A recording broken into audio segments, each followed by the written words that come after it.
What's going on, everybody? Welcome back to another video. In today's video, I want to talk to you about how I do my strategy calls. Now, strategy calls are probably the best way for us as freelancers to get potential clients on the phone, get to know them, and hopefully warm them up to using our services. So in this video, I'm going to walk you through every step of that process in hopes that you can start taking on more calls and landing more clients. Let's get into it.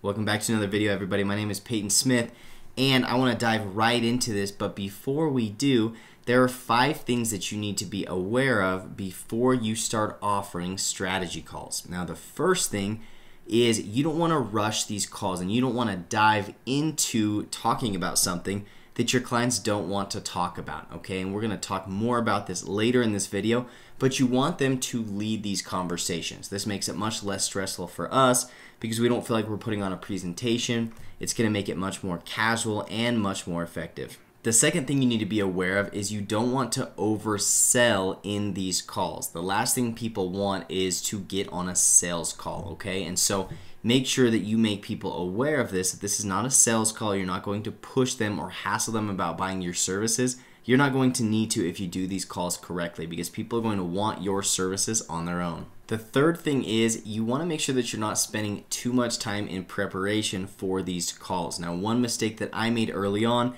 is to prepare for these calls. I was researching their business for like 20 minutes, and it would kill me when they wouldn't even show up for their call. So you don't want to invest too much time. Maybe 4 or 5 minutes before the call, you can look over, their website. If you're a web designer, maybe their campaigns, their SEO rankings, whatever it is that you're offering them.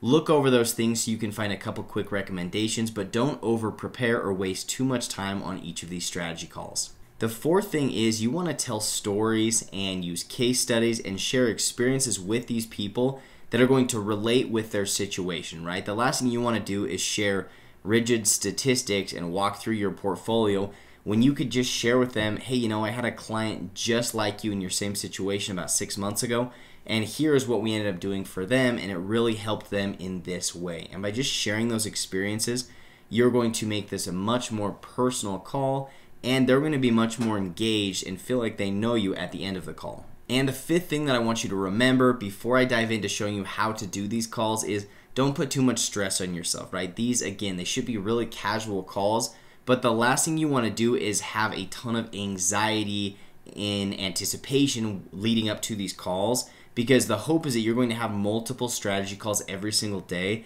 And if these are things that give you too much anxiety, you're going to get burnt out. And so find a way to relax, make these calls less stressful. Don't put the pressure on yourself that you have to sell people in these. Just go into this with the mindset that you're going to be helpful, and in turn, I promise you that these are going to become clients on their own. So now that we've covered all of that, we're going to dive into what exactly you're going to say in these strategy calls. Now, again, this is going to relate no matter what type of business you're in. A strategy call is typically always the same, right? You are using these as a way to let people speak with you for free, and the hope is that you're going to provide some sort of value, help them in their business, whatever it is.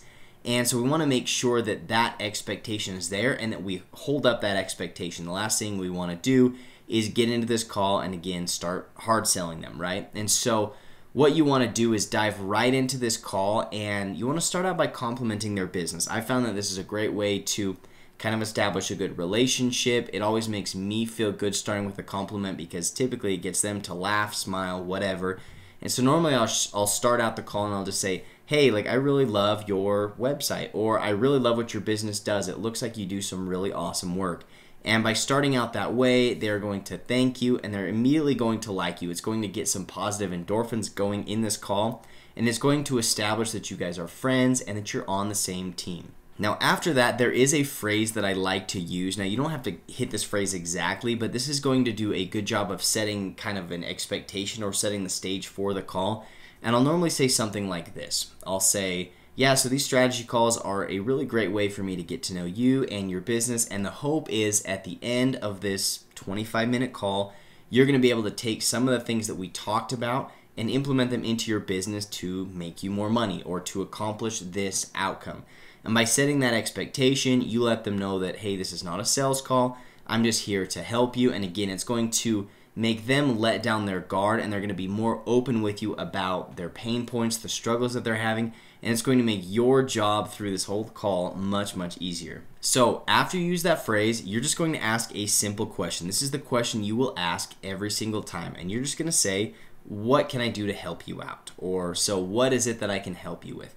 And by using this question, you are putting the ball in their court, and then you're just going to wait. Again, you want to make sure that you're not just diving right into our services or what you do. The focus is on them. And so let them speak and let them tell you what exactly it is that they're struggling with, that they need help with, because there's already some level of interest there, right? Like they wouldn't be scheduling this strategy call if they didn't need you or your services or your expertise. And so just pass them the conversation and let them talk to you about what they need. This is going to unearth a lot of their concerns, their struggles, their pain points, and it's basically going to arm you with everything that you need to not only then come and provide value, but then hopefully start directing them towards whatever services it is that you offer. Now, what I've found is inevitably almost every single issue that they bring up or every single pain point is always going to correlate with one of your services, especially if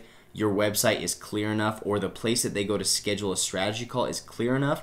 They're going to be a good prospective client. And so whatever their issue is can and hopefully will be solved by your services. And so you're going to be able to hear them out and maybe give a couple pointers, give a couple tips, and then slowly start directing them to a specific service. So for example, if I am looking to get new web design clients and I'm running a strategy call and the client or potential client says, you know, we've got this website, but it just hasn't done a very good job of getting us any calls. I know we're getting traffic, but we just don't get any customers from it, and I'm not really sure why that is. And so the hope is that before this call, I spend a couple minutes looking through their website, and I can say, yeah, you know, that totally makes sense. Some things that we've done recently with some of our clients that have really helped is we've added more calls to action throughout the website. Or maybe their website is not mobile friendly, or maybe they're just using stock images and the content isn't good, or whatever it is that you want to basically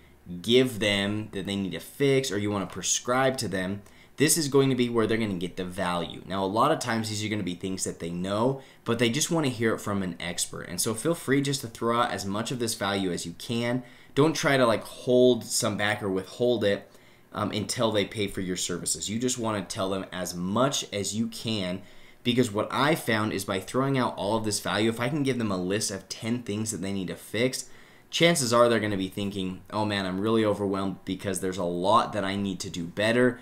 I might as well just have Peyton do it, and so I'll just pay him to take things over. Typically speaking, at this point of the conversation, if somebody has genuine interest, they will lead the conversation towards buying some of your services, right? Normally they'll ask a question like, well, if you were to do this, how much would it cost me? Or is this something that you do, Peyton, and can you help me with this? And so I love these questions because they're buying questions, right? Like we know instantly that they're interested in paying for our services. Now, if they don't ask these questions at this point and you've gone through this whole process of letting them talk about their pain points and what they're struggling with, and then you prescribe a couple fixes for them or things that they can improve, and then they just want to hop off the call, that is okay. I can't tell you how many clients I've had that we have that first strategy call, they don't show any interest, and then like 2 or 3 months later they call me and they're like, hey, you know, I really appreciate that call. Now we're ready to move forward with an SEO campaign or with design services or whatever it is.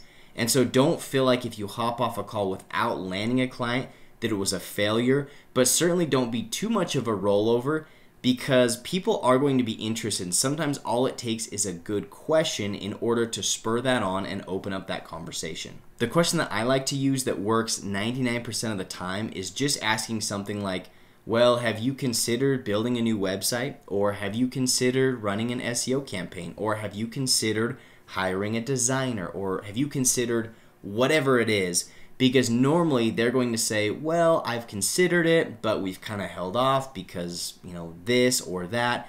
And again, that's going to unearth some of those concerns. And right there, if they share that with you, you're going to be able to say, no problem, I totally understand. I know that those things can be expensive, or it can be hard to find the right person. If you'd like, I can share with you what we've been doing with our clients that I think would be really beneficial for you. Now you can see how this is not a real salesy way to go about this, right? It's really chill, it's really friendly, and we just want to keep that frame of I'm just here to help you, and if you don't want my services, that's okay, but if you do, I know this is going to change your business and your life. Now, if you go through all of this and again, they are not interested still or they're showing no interest, that's okay. What you're gonna wanna do to wrap up this call is say something like, listen, I've loved chatting and I wish I could chat for longer, but I better wrap this up so I can catch my next call. If there's anything else that I can do to help you out, please let me know. And one last question I have for you is, would you like us here in a couple days to maybe send you an email with a couple additional ideas that you could utilize in your business? If not, that's totally fine, but we'd love to send you something over. So again, if you get to this point and they're still not showing interest, none of these questions are spurring on that interest, that's okay. Now the priority is to wrap up this call so they don't use too much of your time, and so you can move on to the next one. So what you're gonna say is, listen, John, it's been great speaking with you. I wish I could speak for longer, but I better wrap this up so I can make my next call. Now, if you'd be interested, I'd love to maybe send you an email here over the next week that might have a couple additional recommendations that I think could help your business. Some will be free, some might be some paid options, but I think that might be beneficial for you to review. Would that be okay with you? And no one's ever going to say, no, don't send me an email. But again, this is a great way for you to have a follow-up plan and let them know that you are still interested in continuing your relationship. And so you'll have their email from when they scheduled the strategy call. And so you can go ahead and end the call there, set a note to send out that email a couple days later, and then you are good to go. Now, if this video has provided any value to you so far, please hit that like button down below. That really helps me out. But the last thing that I would like to cover before we wrap up this video is if you're sitting there wondering, okay, well, how do I get these strategy calls booked, or how do I schedule these things? So what you're gonna wanna do is, very similarly to how I have on my website, you're gonna wanna use a plugin like Calendly that is actually a free plugin that you can put on your website, you can put on your social media, that shows people your calendar. They can plug in specific inputs or specific types of information, and then they can book that strategy call on your calendar. That way it's just nice to have all of the scheduling aspect of things covered, so then all you have to focus on is getting people interested in a strategy call, whether that's through your website or social media, and then getting them to book and then following through with those calls. So thank you so much for watching. If you have any additional questions about strategy calls, sales calls, or how I'm landing clients, you can actually click a video right here above. I'll have a couple additional videos here at the end of the video that I recommend you watch if you need more freelance clients. So thanks for watching, and we'll catch you in the next video.